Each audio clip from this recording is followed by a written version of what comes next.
Então, nessa radiografia, é muito importante que a gente já consiga enxergar alguns elementos anatômicos que a gente comentou em outras aulas.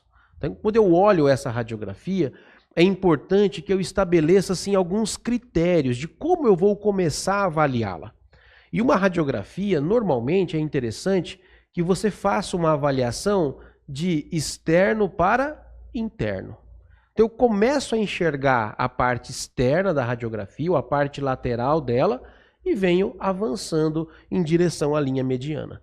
Quando eu faço isso, eu vou enxergar a estrutura do tecido mole, que se apresenta para mim aqui com uma imagem já mais hiperdensa, onde eu tenho estrutura óssea, por exemplo, a parte de escápula, isso se torna ainda mais hiperdenso, e à medida com que eu vou avançando, eu percebo uma sobreposição de arcos costais.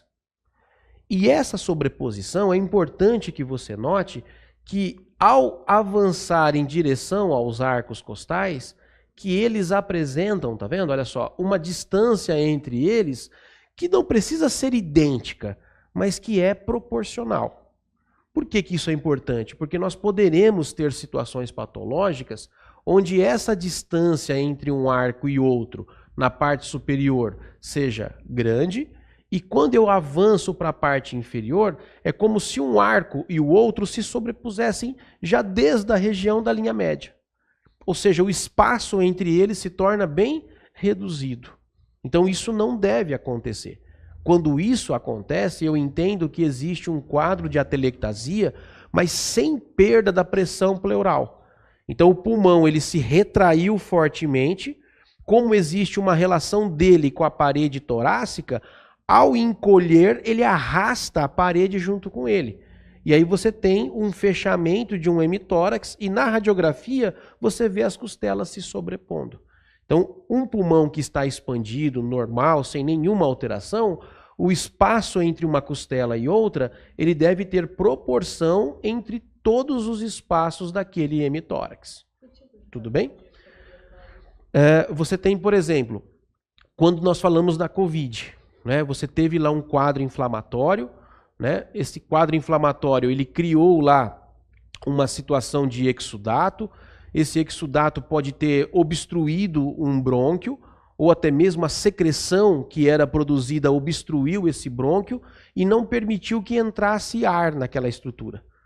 Lá dentro nós temos a absorção do conteúdo aéreo que está ali, o oxigênio, não é? Para dentro dos vasos. Se eu não faço a reposição, esse volume aéreo ele vai sendo absorvido, ele vai diminuindo até que o alvéolo colapse. Esse colabamento de múltiplos alvéolos faz com que aquele local, aquela região, fique menor. E aí o que acontece? Tudo que está ao redor dela é tracionado para um ponto central.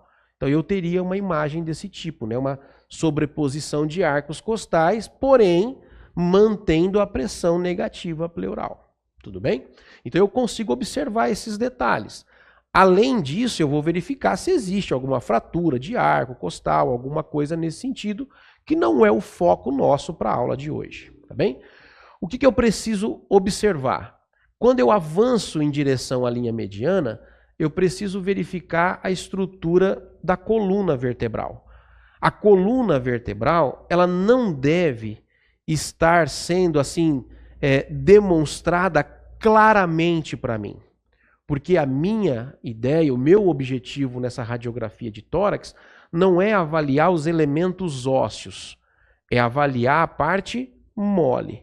Então, numa radiografia que tem uma boa realização, no sentido de intensidade de radiação, né, aplicada pelo técnico de radiologia, eu vou enxergar a coluna vertebral, mas não é ela que fica em destaque. Agora, olha só, quando eu constatei a estrutura óssea, né, constatei a estrutura mole dentro dessa radiografia, eu preciso pensar o seguinte: existe uma coerência entre os elementos moles e duros do tórax?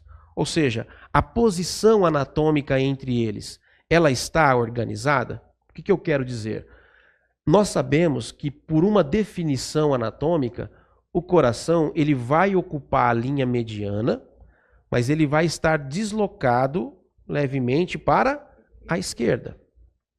O mediastino, que é o espaço aonde ele ocupa, principalmente a parte do mediastino superior, não é? Ela fica exatamente na região onde eu tenho a coluna vertebral. Então, o mediastino ele precisa estar centralizado. O único local onde eu vou perder um pouco a proporcionalidade do mediastino é na região do ápice do coração, que anatomicamente ele é desviado para a esquerda. Tudo bem? Então eu preciso ter esse tipo de percepção. Por que isso? Porque um dos sinais de mudança anatômica na radiografia é nós termos um deslocamento do mediastino para um dos hemilados. Então eu preciso que você entenda isso. Olha, por que a coluna vertebral não está tão à vista para mim? Porque eu tenho um mediastino superior sobrepondo-se a ela, e eu tenho aqui na parte inferior o mediastino médio, que é formado pelo coração, também sobrepondo. Então a coluna ela não fica em evidência por conta disso. E eu traço uma linha mediana exatamente no centro da coluna, enxergando esses elementos ocupando o espaço certinho da linha mediana. Tudo bem?